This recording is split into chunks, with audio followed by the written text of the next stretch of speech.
Sinigang na chicken, ha? Ayan. I will show you. Ayan, pinalambot ko na ang gabi, ginger, onion, at ang ingredients ay, of course, chicken. Pinalambot ko na rin, sinigang sa gabi, chicken or cubes, lady finger, and eggplant. So,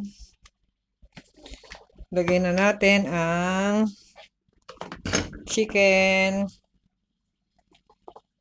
Yan, put na natin isa-isa. Yan. Wala siyang skin. Wala siyang chicken skin. Yan.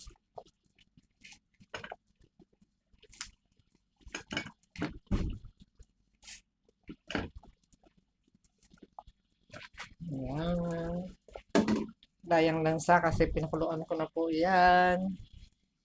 So, ilagay na natin ang nor cubes, chicken nor cubes, at itong ating pang-asim. Konti lang to, kaya ilalahat na natin.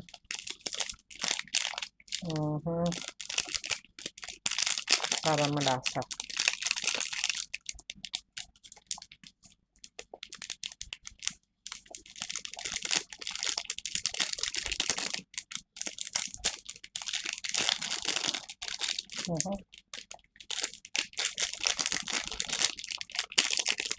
Oh, ang init kasi naka-high heat po talaga. Kaya tinaas ko na lang yung aking kamay. Baka may ano siya ay masunog. Hayaan lang natin kumulo ng kumulo. At hayaan natin kumulo ng kumulo. Lagyan natin ng salt.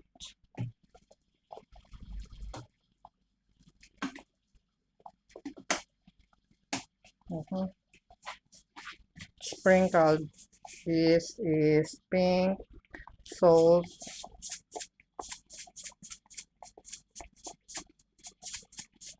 Tignan natin.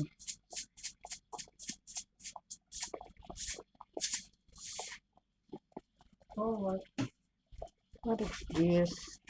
One mercy. I know. Pinakuluan ko kasi siya sa yung pampalis na nasa yung mga kahoy-kahoy, mga Indian sugar Chinese. Mga ano ng mga Indian ba? Mga anik-anik na mga Indian pampawala ng lasa. Ayan. So, ilalagay na natin si eggplant. Ayan.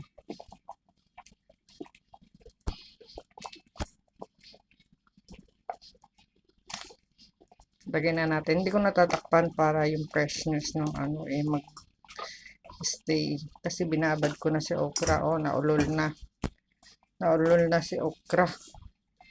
Naging slimy na siya. Oh.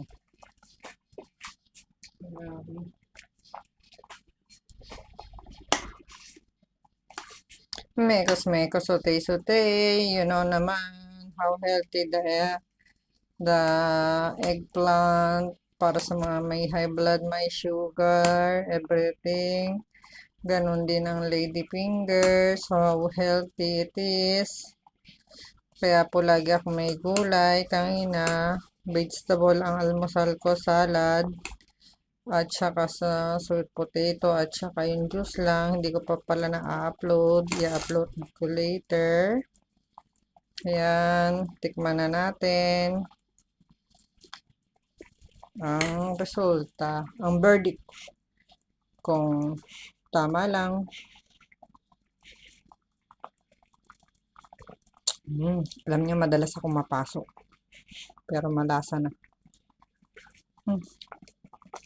Tama lang ang alat at anghang. Maya-maya papakita ko sa inyo ang finished product. Kapatambal nito ay yellow rice, turmeric rice. Yan. Nagluluto tayo sinigang sa chicken sinigang in tamarind soup.